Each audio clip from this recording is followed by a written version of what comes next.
Maria, a 9-year-old girl, woke up on a cold winter morning on a piece of cardboard on the city streets. Her appearance was heartbreaking, with ragged clothes that barely protected her from the icy wind. She had not eaten food for 3 days, and her stomach tormented her with loud roars of hunger. Desperate, she searched for food in the nearby garbage, but found only waste. Maria was an orphan and had escaped her aunt's abuse a year ago to live on the streets. At first, she received some help from compassionate people, but over time, the situation worsened and she was forced to survive on scraps and theft. As she wandered aimlessly, a delicious aroma of hot food caught her attention. Following the smell, she arrived at a fancy restaurant across the street. Paralyzed by the sight of tables with white tablecloths and well-dressed diners, she felt alien to that world of opulence. Despite her hunger, she knew she didn't belong there and she feared being kicked out if she entered. Maria's stomach growled loudly at the irresistible aroma of the food, reminding her how long it had been since her last decent meal. Although she wanted to enter the restaurant, shame and fear paralyzed her. She crossed the street and entered the restaurant, lowering her head. Inside, the atmosphere was even more impressive than what was seen from outside. There were crystal chandeliers hanging from the ceiling, embroidered tablecloths covering the tables, paintings and mirrors on the walls. The waiters were dressed perfectly in black and white. Maria felt the looks of contempt fixed on her, heard murmurs and expressions of disgust. But she swallowed and ignored all that, focusing only on the exquisite trays of food that some waiters were carrying. She slowly approached one of the occupied tables where a family had just received their plates and was beginning to eat hungrily. When Maria was just a few steps away, she gathered her courage again and said in a thin voice hoarse with fear and hunger, "Please, just a crumb of bread." The diners looked up at her astonished. One lady let out a little scream of horror. "A filthy woman asking for food. Someone get her out of here," the man exclaimed with a look of disgust. Maria felt her eyes fill with tears. "Please, I'm so hungry," she implored with a lump in her throat. At that moment, a burly young man quickly approached her, roughly grabbed her arm and began to drag her towards the exit. Maria weakly tried to resist. "Let me go, please, I need to eat, you filthy girl, get out right now before I call the police," the waiter shouted at her disdainfully, pushing her out of the restaurant and closing the door behind her. Maria was left crying uncontrollably on the sidewalk, feeling the cold penetrate her bones and her stomach emptier than ever. Immersed in misery, Maria was left crying uncontrollably on the sidewalk, feeling the cold penetrate her bones and her stomach emptier than ever, immersed in misery. She had not realized that the diners and waiters were walking around avoiding her as if she were a disgusting obstacle. She looked up and through the tears she saw the small reflection of her in the glass of the restaurant's front door. With her dirty clothes, her face haggard, skinny as a skeleton, she was truly pitiful and frightening. How could anyone help a creature as disgusting as her? She was about to shuffle away when a luxurious black car pulled up in front of the restaurant. Maria was curious when she saw an elegant man with a fine striped suit and a black cane come down. The driver stood in front of him and opened the restaurant door wide for him. As he passed by the girl, the man stopped for a moment and looked at her curiously, then continued on his way inside the place. That second lasted an eternity for Lucia. That man's look was not one of disgust or rejection like the rest, it was a warm look, almost understanding, as if he had glimpsed in that brief moment all the suffering locked in the girl's fragile little body. 5-10 minutes passed, Maria heard them. They became weak and silent while she continued curled up on the sidewalk, with her face hidden between her arms crossed on her knees. There was no point in continuing there. The best thing was to go find shelter before it got darker. When she tried to stand up, her legs gave out due to the effort and her weakness, and she fell heavily to the ground, no longer having the strength to even cry. She lay there in silence, feeling her life slipping away little by little. Maybe that dark alley next to the restaurant wasn't a bad place to die, she thought. In short, no one would care if that filthy girl disappeared from the face of the earth. With these last thoughts, she was about to abandon herself to her final dream when she felt someone gently lift her up. Stunned, she looked up. There was that elegant man who had entered the restaurant earlier. He held her carefully in her arms, looking at her compassionately. Poor girl. She's as jealous as an iceberg. Don't worry, I'll take care of you from now on, he told her in a warm, comforting voice, cradling her against her chest for warmth. Maria couldn't believe what was happening. That important man was rescuing her. She felt that it must be a dream or a fantasy created by her delusional mind. But the warmth of that hug was very real, as was the exquisite imported perfume that she gave off. Her well-groomed white beard, for the first time in a long time, Maria felt protected, contained, safe. With a sigh, she abandoned herself to exhaustion and fell fast asleep. Still in the arms of the kind man, Maria woke up slowly, feeling disoriented. She was lying on a very soft and comfortable bed, covered with a fluffy duvet that warmed her deliciously. Stunned, she sat up. Looking around her, she was in a luxurious room with marble floors, large velvet windows, beautiful paintings on the walls, and exquisite carved furniture. Where was she? How had she gotten there?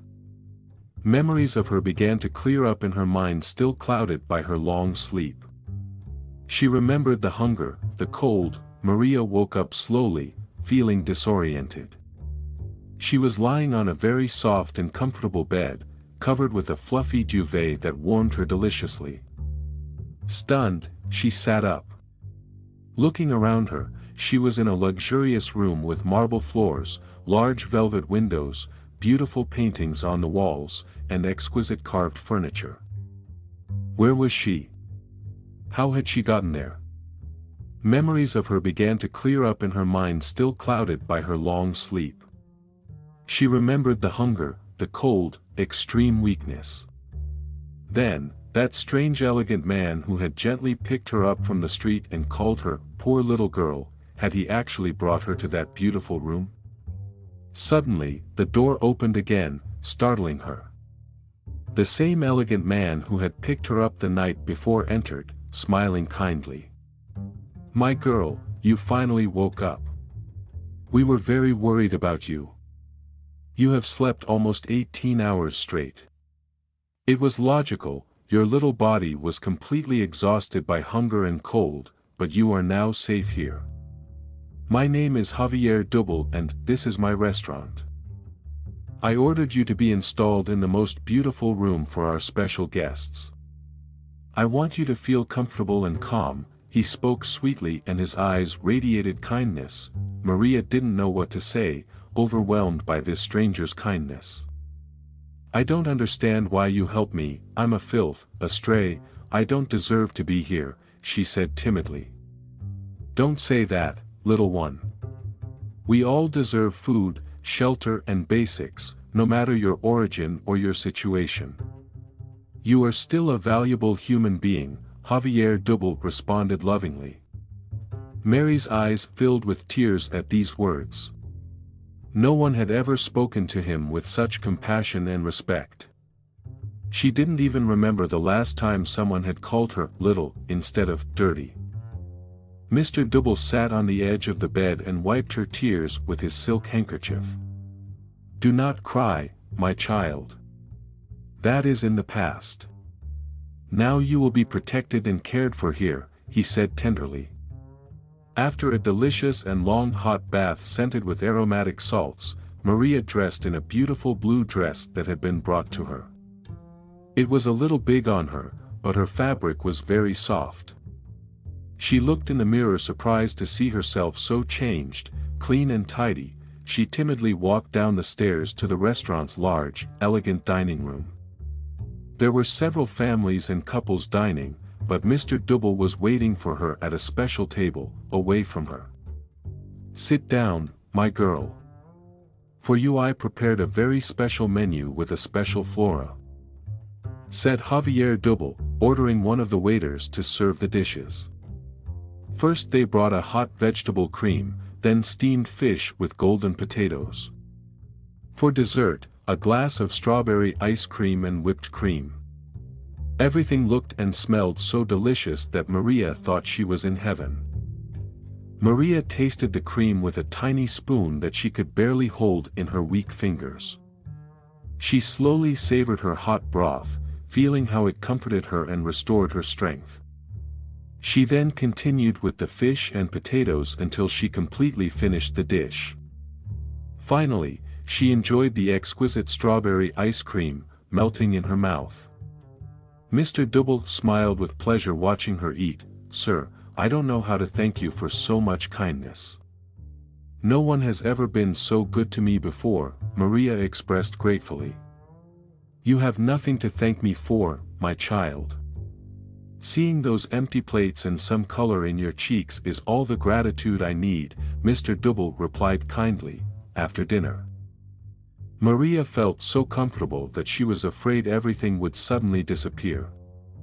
Mr. Double seemed to sense her fear. "Don't worry, you're not going back to the streets. Stay here as long as you want. I asked the waiters to prepare the room for you. You can call it yours from now on," he assured. Maria felt her chest fill with an unknown warmth. The next day, the intense light coming through the large windows slowly woke Maria up. She sat on the huge bed, looking around her. Had it just been a dream? But no, it was real. She was in that splendid room in a silk nightgown.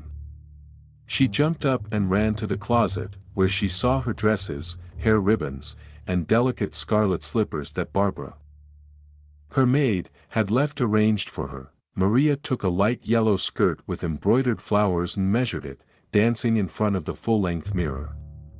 She looked beautiful on him. Just then, she opened the door. It was Barbara with breakfast. "Little girl Lucia, I see that you woke up with a lot of energy today. Mr. Double asked me to bring you breakfast here in your room so that you can eat in peace. He also told me that you should then stop by the restaurant administration to talk to him for a while. Come, sit down, this is getting cold," Barbara invited, arranging a tray with squeezed juice, pancakes with honey, chocolate milk, and oatmeal cookies. Maria ate eagerly before Barbara's pleased gaze. Once ready, she dressed and combed her hair as best she could, and went down the central staircase to Mr. Double's office. She knocked timidly on the door and heard the man's warm voice inviting her to enter. She sat in front of the huge wooden desk. "My girl, I'm glad to see color in your cheeks today. I guess you slept well and had breakfast," Mr. Double commented with a radiant smile. Maria nodded and expressed her gratitude for such kindness. "You have nothing to pay me, I'm happy to do it. Now, tell me what you would like to do. We can go for a walk wherever you want, buy you new clothes, and I would also like to take you to a doctor to check your health. Tell me what you want, Mr. Double offered. Maria felt overwhelmed by so many options to choose from. But all she wanted was to stay there forever, feeling protected and at peace. He told this to Mr. Double, who nodded pleased. "Perfect, we will do things on your time, without pressure. Today I will ask Dr. Crest to come by when he can to see how we are doing inside. Do you agree?" he proposed. Maria nodded, grateful. Mr. Double then excused himself because he had administrative work to finish, but he told Maria that he could explore the restaurant and gardens as much as he wanted. He kissed her on the forehead and said goodbye until lunch. Excited by so much freedom, Maria spent a wonderful morning wandering through the large curtained rooms, carpeted hallways, and sparkling kitchen. Everyone was nice to her. Even in her backyard, The gardener Andre gave her a tiny rose bush to take care of her own flowers. That afternoon, after lunch, Maria was happily watering her rose bush in the garden when she saw Mr. Double approaching accompanied by another man. "My girl, I want to introduce you to Dr. Crest. He is a good friend and he has graciously agreed to give you a checkup to see how you are doing inside," Mr. Double explained with a smile. "Hello, Lucia, it's a pleasure to meet you. You can call me Uncle Gerard, like all boys do. Mr. Double has told me something about your story, very sad indeed, but let's not think about it anymore. You have a new life here and we want you to be healthy and strong. Come, we will go to the medical room to check you," said Dr. Crest, extending his hand towards Maria. She shook it shyly, feeling calm in the presence of that kind man. Dr. Crest watched everything from a corner without intervening, and then said, "Maria, we are ready. You are very brave. Now we will talk a little about the results." The three sat around a small round table. "Having lived on the street for almost a year, you are quite well, little one. You are a little low in weight and height, a little anemic, I would say. It is normal due to malnutrition. You will have to eat very well from now on. I will prescribe some vitamins. And you also need good nutrition and regular medical care. In a few months you will be perfect," the doctor explained. Maria smiled in relief. The diagnosis confirmed that her ordeal on the streets was over. Now there is only a bright future ahead, she thought. Mr. Double also seemed calm about the diagnosis. "I'm glad to hear that. Gerard, please come by every 2 months for routine checkups. I will personally make sure that she eats well and lives a healthy life. Now, if you'll excuse us, I would like to talk to the girl alone," Mr. Double said. Once alone, Mr. Double looked kindly at Maria and asked her how she had felt about the medical examination. "Very good, sir. Dr. Crest is very good and friendly. He said I should eat more and take some vitamins," Maria responded. Mr. Double nodded and told him that from now on he wanted him to eat until he was completely satisfied at every meal, no matter how much weight he gained. "You need to regain weight and height, and we will also take care of you so that you don't get sick again," he added. Maria nodded, grateful for so much attention to her health and well-being. Mr. Double then took a few moments before continuing. "You see, Lucia, 35 years ago I was also like you," he began to say. He recounted how he had lived on the streets during his childhood, until a wealthy family rescued him and adopted him. His eyes filled with tears as he remembered those difficult times. Maria looked at him stunned and excited. "That's why when I saw you lying on the sidewalk, dirty, hungry, fragile, I relived my own story. I felt it was my duty to give you the same opportunity that I was given as a child. You more than anyone deserve to enjoy a good life after so much suffering at your young age," expressed Mr. Double with emotion. Maria stood up and spontaneously hugged him tightly. It was the first time that she dared to have such a loving gesture towards him. The man responded excitedly, stroking her hair. Thank you for saving me," Maria whispered through her tears. They remained embraced until the emotion of the moment calmed down. Then, Mr. Double knelt down to look straight into her eyes, holding her shoulders. "After hearing the doctor's opinion that you are in fairly good health and telling you my personal story, I want to make you a proposal.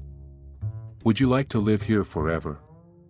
What would you tell me if I proposed to legally adopt you as my daughter?" he asked solemnly. Maria opened her eyes wide. Had she heard her well? Her daughter wanted to adopt her. Am I a stranger, for God's sake? Why does she worry so much, she thought, stunned. Mr. Double looked sweetly at Maria and said, "Yes, little one. In just a few days I have become very attached to you. You are very obedient, affectionate and polite. I am sure you will be a great daughter. I have no family or children. I live alone in this big house. I would be very happy if I could place them for you, take care of you and see you grow healthy and happy. Of course, yes, I like the idea of having a home and a father. Maria was surprised. It is so amazing. That kind and rich man wanted to make her his daughter, give her her last name, so that she would be the heir to everything he had, she thought. Thousands of emotions exploded in her chest. She threw herself into Mr. Double's arms again, laughing and crying at the same time. Yes, yes, of course I want to. I really want him to be my father. Oh, it's like a dream. Finally a family, a father, a home. Thank you very much, thank you, Maria expressed through tears. No, my girl. Thank you for accepting me. Mr. Double responded, also very happy. Come on, stop crying. We have a lot to celebrate tonight. We'll toast because you'll be my daughter. The rest of the day passed quickly. Mary floats on a cloud of happiness. She finally has a father and a bright future ahead of her. Mr. Double, her new father, took her to her private office, introduced her to everyone as her future adopted daughter, and called her lawyer to arrange her adoption. After tea, the maids took her to try on elegant new dresses, slippers, and hair ties for her. Mr. Double wanted me to wear nice new clothes for a special dinner that night. Furthermore, he excitedly told her that the next day her two nephews would arrive, Paolo and Mari, who lived in the countryside with his parents but spent all their holidays with him. They would be like her newly adopted cousins. At night, Maria felt like a real princess in her soft pink dress, embroidered ribbons in her hair, and small pearl earrings that her new father had given her. She also wore a spectacular black suit with a bow tie for the occasion.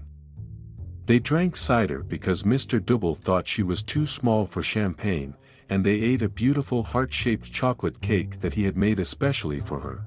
The waiters and all the restaurant staff were delighted with the news. They stopped by her table, congratulated her and told her how lucky she was. Even her elegant regular customers, hearing that Mr. Double had adopted the poor girl, came to greet her kindly. Maria had never felt so protected, so important. That night, after her new father put her to bed with a kiss on the cheek, like every night, Maria stayed awake for a long time, listening to the soft music of a pianist who came directly from the restaurant. Looking up at the ceiling of the room. Darkness, disbelief in everything she was experiencing. She went from being a helpless girl to having a family, beautiful clothes, all the comforts and a father who loved her. She smiled as she fell asleep, thinking of her uncles and cousins who would arrive the next day. Her happy life has just begun. The next morning, Barbara woke her up and smiled brightly at her. Little Lucia, get up quickly. Your new cousins have arrived, they really want to meet you. They're waiting for you downstairs, let's have breakfast together. Maria jumped up, smiling with excitement. She would finally have something similar to her siblings her age with whom she could share her days. I can't wait to meet Paolo and Mari. She dressed hurriedly, chose a pretty navy blue dress with ruffles that her father had specially made for her, combed her blonde hair 100 times as the maids had taught her, and then ran down the majestic stairs that led to the dining room. Through the half-open door came the joyful laughter of youth. She felt butterflies in her stomach from her nervousness and excitement. She will make a good impression on her cousins. She took a deep breath and gently pushed the carved oak leaf into the large oval hall. Her father was sitting at the head of the giant table, impeccably dressed in a suit and tie. To the left of him was a young man with brown hair and bright green eyes talking animatedly about something related to horses. In front of him, A girl with long blonde hair parted in the middle smiled tinkly at some of the boys' comments. Upon noticing Lucia's presence, Mr. Double quickly stood up with a radiant expression. "Lucia, my girl, come in, do not be shy. Come meet your cousin shyly." The little girl approached. Both teens looked up at her with identical friendly smiles. "Paolo, Mari, I proudly present to you Lucia, my adopted daughter," said Paolo. "Lucia, these are my dear nephews. Paolo and Mari will stay here all summer. So they will have a lot of time to get to know each other and become friends." Mari stood up and walked towards Maria gracefully, as if she were floating. He wrapped her in a delicate, scented embrace. "Welcome to the family, little Lucia. It is a pleasure to finally meet you. My uncle has told us so much about you in his letters that I feel as if we have already been lifelong friends," said Mari. Then it was Paolo's turn, who greeted her with a short hug and a funny bow. "For me it is also a pleasure to meet our new cousin. You can count on me for whatever you need. If someone makes you feel bad, let me know and I will give them what they deserve," Paolo joked. Everyone laughed at the comment in the cordial and friendly atmosphere. Then they sat at the table, where a delicious breakfast of juices, fruits, omelets, jams and freshly brewed tea awaited them. Maria felt like she was in heaven, naturally incorporated into that beautiful family. While they ate, Paolo and Mari asked her curious questions about her life, how she had met her new father, if she liked her new house. Maria responded enthusiastically, and both teenagers seemed delighted with her. "So, when I left here that night smelling the aroma of dinner, I found Maria passed out on the sidewalk. She was in bones, all ragged. It broke my heart to see her like that, so fragile, so helpless. I didn't hesitate to take her in my arms and bring her to take care of her. Since then, we became very close. I decided to adopt her as my daughter as soon as the doctor confirmed that she was healthy," Mr. Double said, caressing Maria's hand on the table.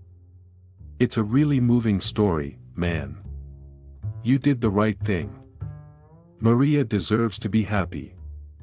After so much suffering, seeing her today so pretty, clean and smiling proves to us that it was the best decision," Mari commented sweetly.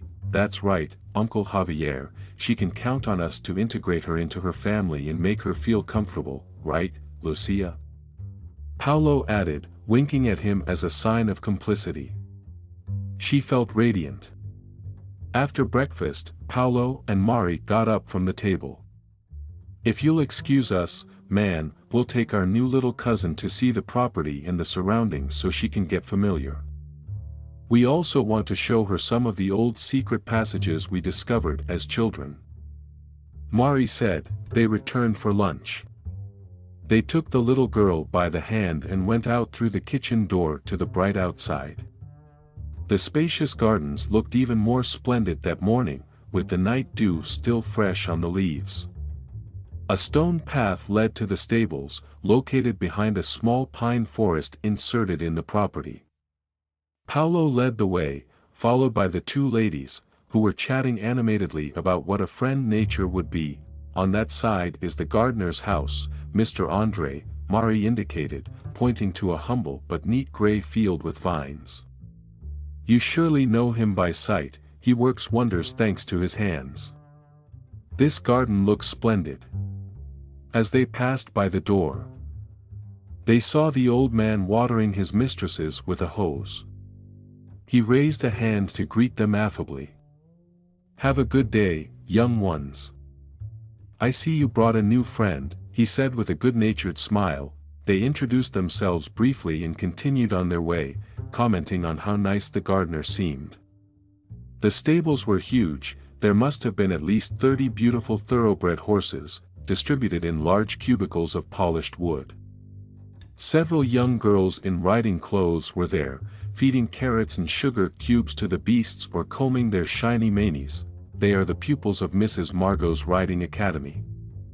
They take classes here with the best horses twice a week, Paolo explained, while he caressed the muzzle of an imposing white stallion. He suggested that Maria take a circle around the jumping arena so that she could see the students riding. The little girl was very excited about the idea. She was amused to watch the young women riding elegantly in their riding dresses, high boots, and bright hats. After the walk, they returned to the house for lunch. On the way back, Mari asked Maria to walk with her a little further behind Paolo, because she wanted to secretly show him the hidden passages from her. When he was a few meters ahead and couldn't hear them, they headed to a patch of grass. Seemingly like the rest, Maria stepped on some precise points in sequence. To the girl's surprise, a camouflaged passageway opened in the wall, wide enough for a thin person to pass through. This is one of the many secret passages that connect the main house with the grounds. I discovered them when I was about 8 years old, playing hide and seek with Paolo. Look inside, it is full of cobwebs, but if you go forward, it reaches the cellar of wines from the basement, Mari explained. Maria was fascinated, spying inside with a torch. She couldn't believe that there were hidden paths connecting the rooms to each other. She imagined playing hide-and-seek and appearing by surprise from inside a closet or a painting. Mari showed him 2 more entrances, one behind a Greek statue in the central hall, and another under a carpet on the 2nd floor. Don't tell anyone. Only Paolo and I know some of these passages. They can be our secret for when you want to explore the house or hide if you're bored, Mari said. Maria felt excited. She was proud to share a secret with her older cousins. That made her feel part of the group. Just as they returned to the dining room for lunch, they heard a commotion coming from the kitchen. When they looked out, they saw the cook, Monsignor Leblin, screaming furiously, and the young assistant, Jen, on the floor trying to stop the bleeding from a deep cut on her hand. You're useless, Jen. Look at the mess you made by being distracted. You ruined the soufflé I worked on for 2 hours, and on top of that you cut yourself because you were clumsy. The cook exclaimed, while everyone watched the scene astonished, without intervening. Fear of the explosive chef. Only when the boy's blood formed a puddle on the floor did the housekeeper dare to approach. Excuse me, Monsignor Leblanc, but we must attend to the young man's wound. He is losing a lot of blood. It could be serious. I will call Dr. Crest to come urgently, said the housekeeper, taking the battered assistant to heal him, but not without receiving another couple of shouts and insults from the temperamental cook. Spirits did not calm down during lunch. Without Jen in the kitchen to help, the food was served cold and the dessert was raw. Mr. Double did not complain to the chef, but everyone noticed his displeasure. At the end, the housekeeper approached to report the condition of the injured man. Sir, Dr. Crest just retired after bandaging Jen's hand. Fortunately, there was no bone injury. But there were cut muscles and tendons. You won't be able to return to duty for a couple of weeks until the wound heals, he said. The housekeeper, did you hear that, Monsignor Leblanc? Asked Mr. Double. Because of your recklessness, we were left without an assistant for 15 days. I hope you are aware of the problem that this implies for the organization of the kitchen. I understand perfectly, sir, replied the aforementioned, somewhat nervously. I'll work twice as hard to cover the boys' duties. Maybe I should hire someone temporarily. No way. We already have personnel. You will be in charge only as punishment for this negligence and so that it is not repeated, Mr. Double stated. Monsignor Leblanc clenched his fists, but obeyed the order without a word. A tense silence took over the dining room to relax. Paolo stood up and suggested that Lucia go out and explore the nearby forest. She gladly accepted, wanting to get away from that environment. They walked together along the gravel path, enjoying the fresh air and the chirping of the birds.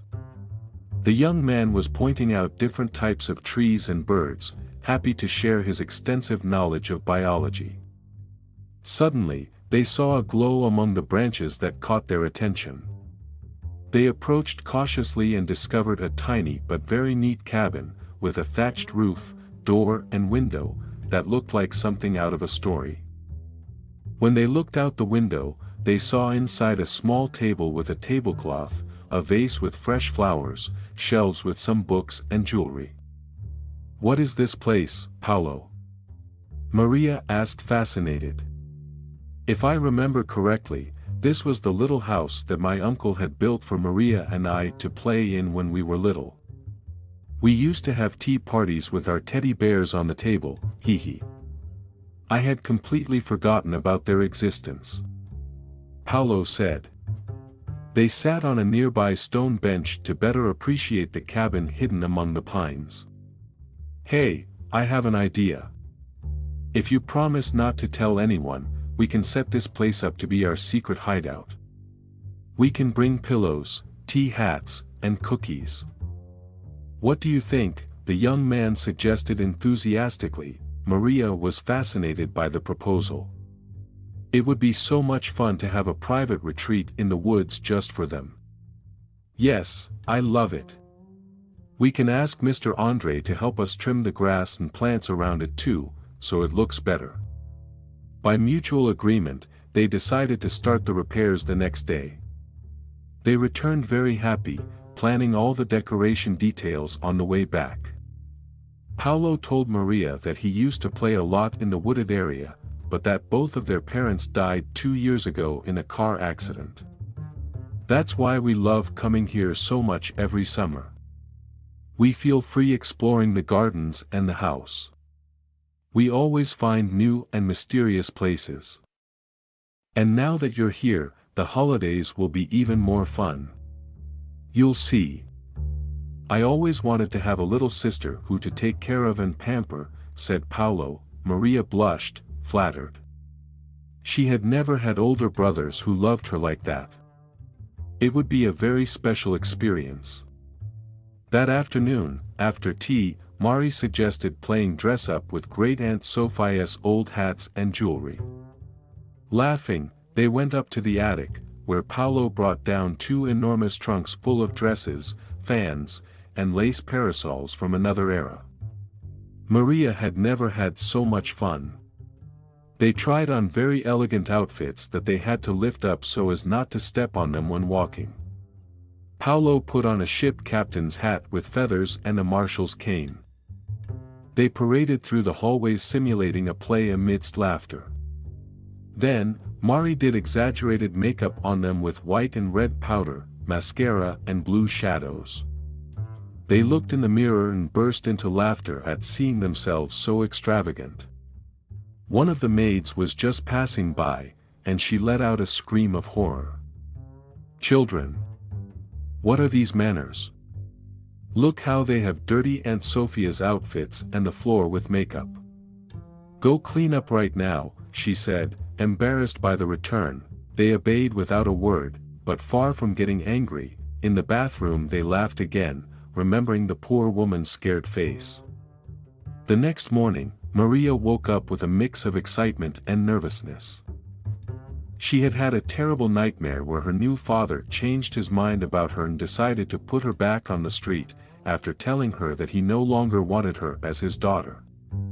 She knew it had just been a bad dream, but she ran down to Mr. Double's office anyway, barely dressed, needing to hear from her mouth the reaffirmation that she now belonged to that family forever.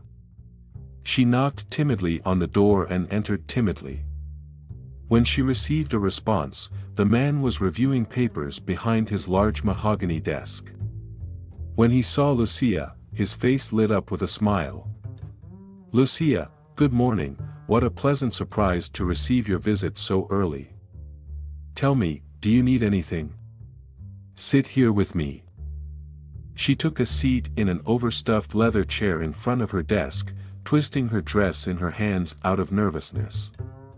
"I just wanted to ask you, I mean, to know if. She stammered, not knowing how to express her fears. Yes, come on. You can speak with confidence. You know I'm here for whatever you need, her father encouraged her with a kind look. Last night I had a horrible dream, where you no longer loved me as your daughter and said you were going to send me back to live on the street, he blurted out, feeling his eyes water. Mr. Double quickly got up from her seat and went to kneel next to her, taking her little hands in his. Oh, my little girl. I'm so sorry you had that bad dream. But listen to me, that will never, ever happen. You are now my daughter forever and this is your home. No one is going to take you away from me or make you return to that world of hardship, is that clear, my love? Maria hugged him, crying excitedly at those words. Her father also seemed moved as he stroked her blonde hair. Now, there's no reason to cry anymore. Let's go have breakfast, because today we have a special day ahead of us. Your cousins want to take you on a picnic to the lake so you can swim a little and breathe fresh air. It will do you good after that night of bad dreams. Come on, go get ready pretty and you'll meet them in half an hour in the garden gazebo, she said. Encouraged by the promise of a fun picnic, the girl hurriedly put on a light blue dress and a matching ribbon on her golden curls. She kissed her father on the cheek and she hurried off to the meeting point. As they had agreed, Paolo and Maria were waiting for her in the white marble gazebo surrounded by rose gardens. She carried a large wicker basket full of sweet and savory delicacies, while her cousin carried a cooler and a huge striped umbrella, ready for a relaxing country picnic. We had the kitchen prepare us all kinds of sandwiches, pastries and lemon pie, your favorite. And look at this huge checkered tablecloth we found in the attic. It will be spectacular, Maria said, radiating infectious enthusiasm. As she and her brother walked down the green path that led to the lake, laughter filled the air accompanied by the happy melodies that Maria hummed. Upon arriving at the charming spot surrounded by weeping willows, the beauty of the place bewitched even Maria, who found herself humming along with her brother under the protective shade of a robust oak tree. They set out their snack and were amazed by the view that unfolded before them. The lake with its crystal-clear waters reflected the sun's rays and the red leaves of the maples danced on its surface. A gentle breeze stirred the reeds on the shore, inviting them to dip their feet in the cool waters. The last one to reach the water is a rotten egg, exclaimed Paolo, who launched himself like an arrow toward the lake, getting rid of his shoes and socks along the way. And thus concludes this beautiful story. If it has captivated you, we invite you to explore other equally captivating narratives.